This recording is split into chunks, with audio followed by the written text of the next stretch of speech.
Okay, how are you doing? It's Mike from Mike's Diabetes World.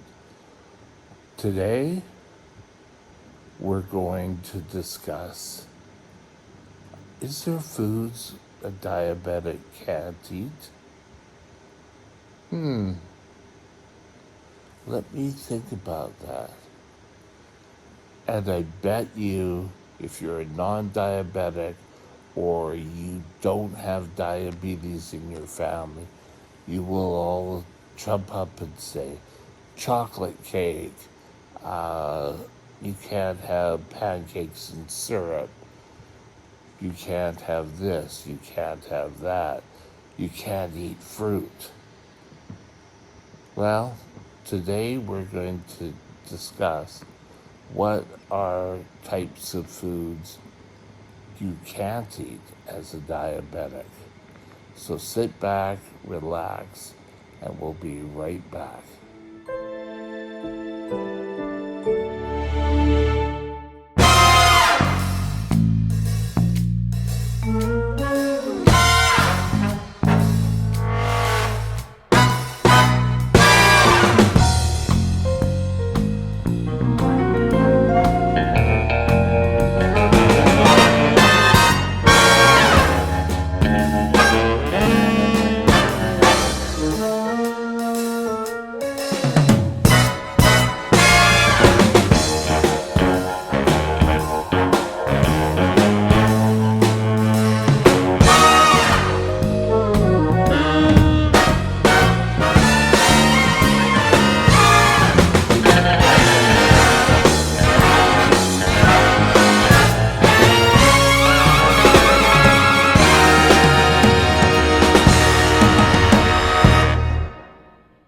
Okay, what can't a type 1 diabetic eat?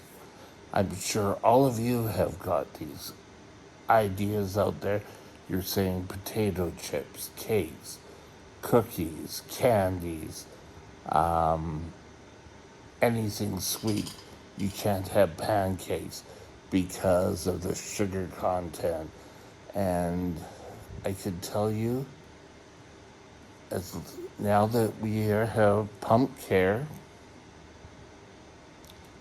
that's pretty well gone. If you're on shots, you just definitely have to count the amount of carbs and give a shot.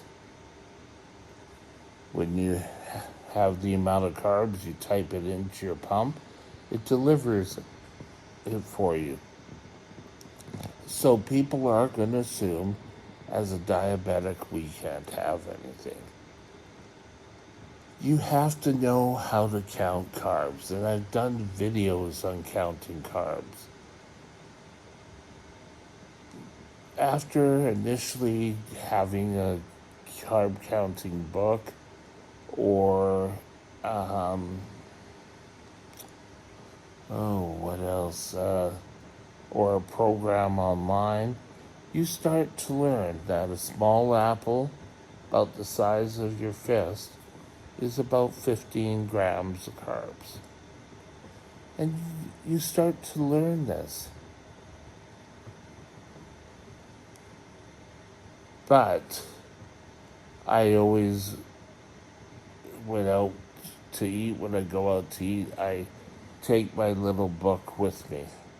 Unless I go to McDonald's or any of the fast food chains, because somehow you ask for the carbs, they'll have a sheet available for you and you could read. So is there really anything a type 1 diabetic can't eat? Well, let me tell you a story. The condominium complex I had used to have people who would sit outside on the benches in front of our condo, and we'd have little meetings.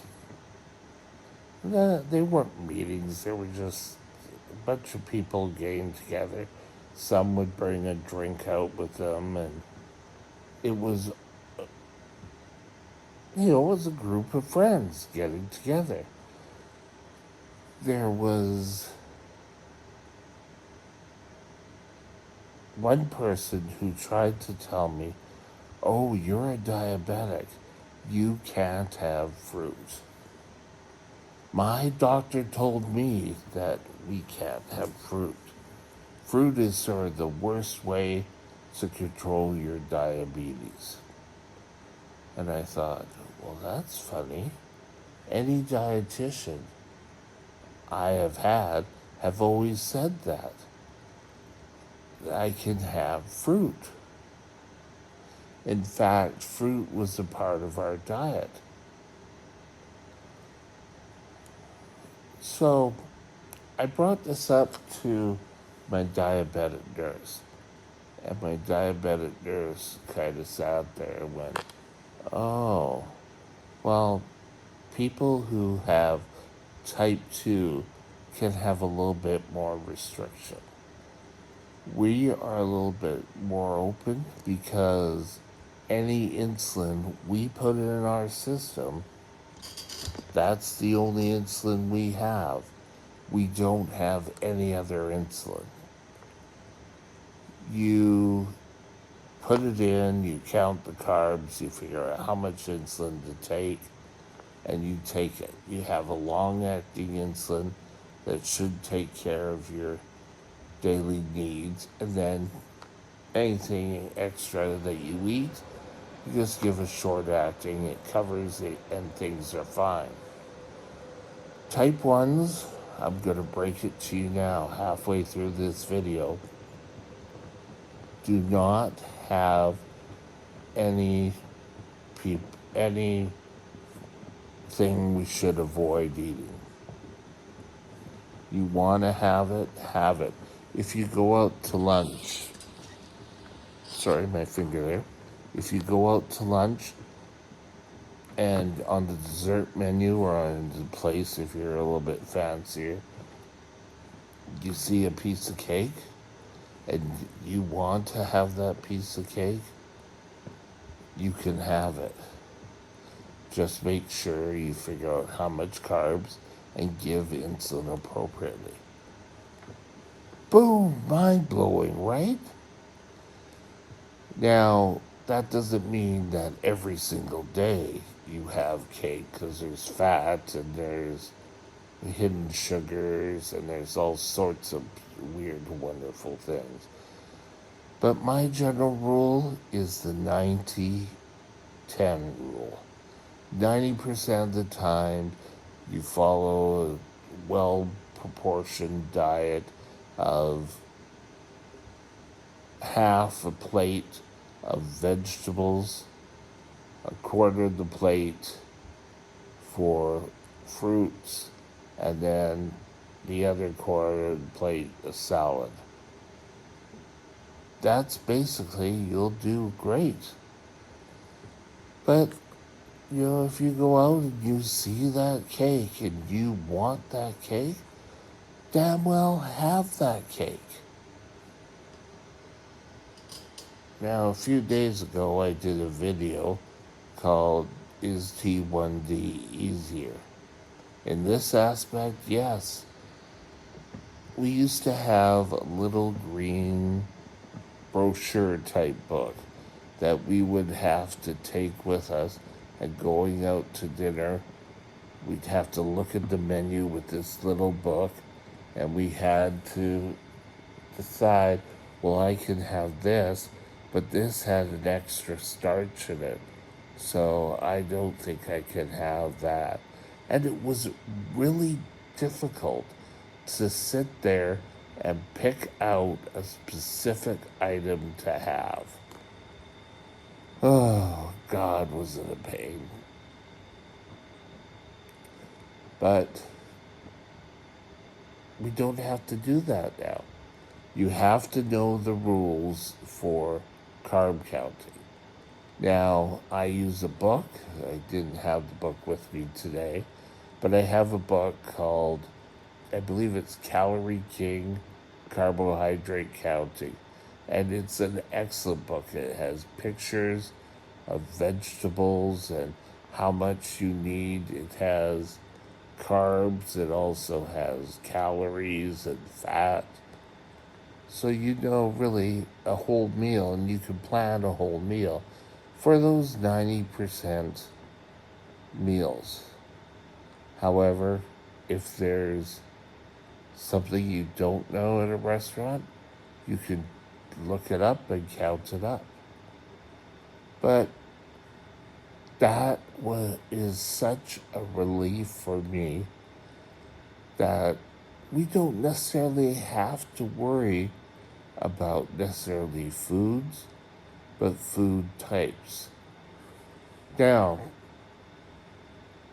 that means I could go out with friends, and if we have pizza, I can have as many slices as I want, and giving my individual slice, I know how many carbs times it by how many pieces I have, will give me how much carbs I should take.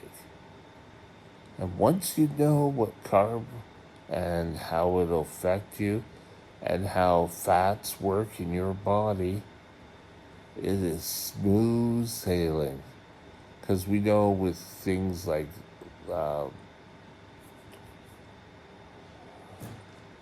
lasagna, that's not lasagna. I can remember the joke, lasagna, but it's lasagna. And pizza all have fat and cheeses, and will constantly have these. So I know that I would usually give it up front, wait about 2 hours, and give the remaining. That's something I do. But check with your dietitian to make sure. It's important to remember that we can have whatever we want to eat. It doesn't matter as long as you can count your carbs and know about hidden fats. Okay, that's it for today. Have a great day, and we'll talk later. Bye. My email address is Mike's Diabetes World at gmail.com. All one line. Drop me